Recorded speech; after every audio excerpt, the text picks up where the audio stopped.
Vous êtes sur KT24. Bonsoir et bienvenue à tous dans ce flash d'information.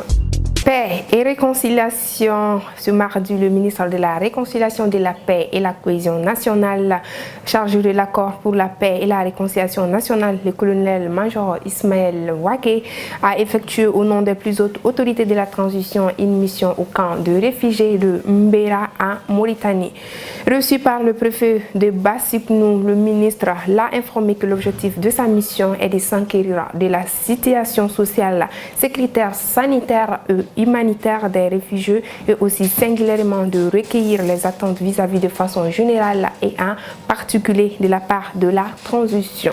Le ministre s'est entretenu avec les responsables du camp des réfugiés, notamment les représentants des femmes, de la jeunesse, et a écouté leurs doléances et préoccupations.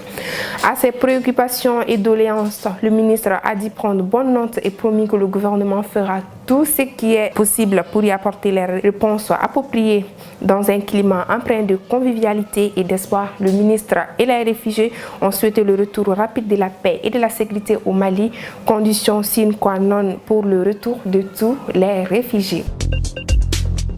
Le groupe de soutien à l'islam et aux musulmans GNIM a décidé le dimanche dernier d'interdire des ONG humanitaires dans le cercle de Diré qui étaient tolérés à cause de la nature de leurs activités.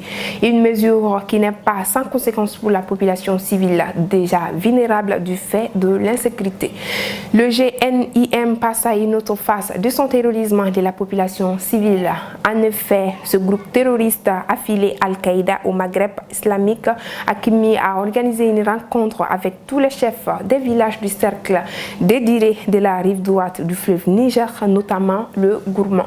C'était le dimanche dernier, l'un de nombreux regards. L'objet de la réunion était de les informer de l'interdiction faite aux humanitaires de suspendre toutes leurs interventions dans les villages situant à la rive droite du cercle dédiré où le groupe opère en maître. Par conséquent, les chefs des villages sont sonnés de ne plus accepter d'humanitaires dans leur village au risque d'être réprimandés à leur tour. Cette limitation aux actions humanitaires couvre les communes rurales de Kirchamba, Tchenkour, Haïbango, Sareyamo et Binga, dont les habitants souffrent déjà de l'absence de certains services sociaux de base. Ainsi, cette décision du GNIM va apporter une conséquence certaine sur le quotidien de ces villages. En clair, cette mesure présage donc la chronique d'une catastrophe humanitaire puisque les localités concernées dépendent en très grande partie de l'assistance humanitaire. Leurs habitants ont presque tout perdu lors des attaques qui ont été estorquées par les terroristes.